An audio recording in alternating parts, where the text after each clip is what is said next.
Hi అండి. అందరికీ నమస్కారం. Welcome to my channel. ఈ వీడియోలో ఆంధ్రప్రదేశ్ రాష్ట్ర ప్రభుత్వ ఉద్యోగ పెన్షనర్లు ఈ ఫిబ్రవరి నెలలో చెల్లించాల్సిన ఇన్‌కమ్ టాక్స్ వివరాలు ఎవరికి ఎంత కట్ అవుతుందని పూర్తి వివరాలు వీడియోలో తెలుసుకుందాము. వీడియోని ఎక్కడే గాని స్కిప్ చేయకుండా చివరిదాకా చూడండి. అప్పుడే ఇన్ఫర్మేషన్ పూర్తిగా అర్థమవుతుంది. వీడియో చూస్తున్న ప్రతి ఒక్కరు వీడియోకి లైక్ చేయండి ఫ్రెండ్స్. ఈ వీడియోతోటి ఉద్యోగ పెన్షన్ మిత్రులతో అయితే షేర్ చేయండి. కొత్తగా మన ఛానల్ చూస్తున్నారు. ఇంకా సబ్స్క్రైబ్ చేసుకున్నట్లయితే వెంటనే మన ఛానల్ అయితే సబ్స్క్రైబ్ చేసుకోండి. దీని ద్వారా నేను చేసే లేటెస్ట్ వీడియోస్ అన్నీ మీ వరకు రీచ్ అవుతాయి. ఇక ఆలస్యం చేయకుండా వివరాల్లోకైతే వెళ్ళిపోదాము. ఫ్రెండ్స్ ఇక విషయానికొచ్చినట్లయితే ఏపీ పెన్షనర్లు కొత్త ఆదాయ పన్ను లెక్కలు మరియు మార్గదర్శకాలు. ఆంధ్రప్రదేశ్ పెన్షనర్లకు ఈ ఫిబ్రవరి మరియు వచ్చే ఆర్థిక సంవత్సరంలో పన్ను సంబంధిత ముఖ్యమైన మార్పులైతే చోటు చేసుకోబోతున్నాయి. కొత్త ఇన్‌కమ్ టాక్స్ స్లాబ్స్ ప్రకారంగా పెన్షన్ ఎంత దాటితే పన్ను ఎంత చెల్లించాలి అనే అంశంపై క్లారిటీ అవసరమైతే ఉంది. ప్రస్తుత ఆర్థిక సంవత్సరానికి ఏప్రిల్ 1, 2024 నుంచి మార్చి 31, 2025 వరకు ఉంటుంది. సో, ఈ ఆర్థిక సంవత్సరానికి గాను 7,50,000 వరకు ఆదాయం ఉంటే పూర్తిగా పన్ను మినహాయింపు.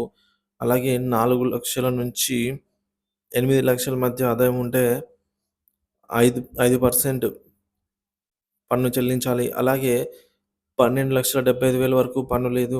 ఎందుకంటే 7,00,000 వరకు ఆహ్, ఈ మేరకు 75,000 స్టాండర్డ్ డిడక్షన్ మరియు 25,000 రిబేట్ మంజూరు చేయబడుతోంది. అందువల్ల 12,75,000 వరకు మొత్తం ఆదాయంపై ఎటువంటి పన్ను చెల్లించాల్సిన అవసరం లేదు. ఇక వచ్చే ఆర్థిక సంవత్సరానికి ఏప్రిల్ 1, 2025 నుంచి మార్చి 31, 2026 వరకు 12,75,000 వరకు పూర్తిగా పన్ను మినహాయింపు.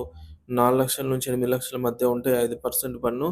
12,75,000 పైగా ఉంటే కొత్త టాక్స్ స్లాబ్ పన్ను ప్రకారం చెల్లించాల్సి ఉంటుంది.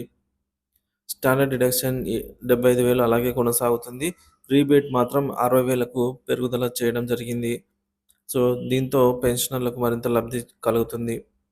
నెలకు ఎంత పెన్షన్ దాటితే ట్యాక్స్ చెల్లించాలనేది ఇప్పుడు చూద్దాం. ప్రస్తుత ఆర్థిక సంవత్సరానికి గాను అంటే 2024, 25కు నెలకు రూ. 64,583 దాటితే ఆదాయ పన్నయితే చెల్లించాలి. రాబోయే ఆర్థిక సంవత్సరానికి అంటే 2025, 26కు నెలకు రూ. 1,06,250 దాటితేనే పన్ను చెల్లించాల్సి ఉంటుంది.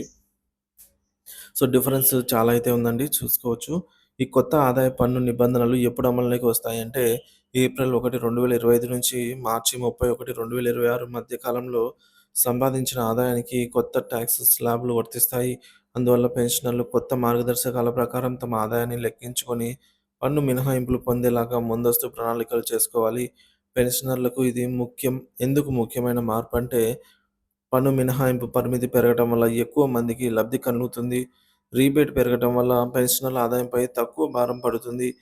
పన్ను విధానం మరింత పారదర్శకంగా, సమర్థవంతంగా అమలవుతుంది. కాబట్టి ఏపీ పెన్షనర్లు తమ ఆదాయాన్ని సరిగ్గా లెక్కించుకొని కొత్త టాక్స్ స్లాబ్ ప్రకారం ముందస్తు ప్రణాళికతో పన్ను చెల్లింపు మరియు మినహాయింపులను సమర్థవంతంగా ఉపయోగించుకోవాల్సి ఉంటుంది.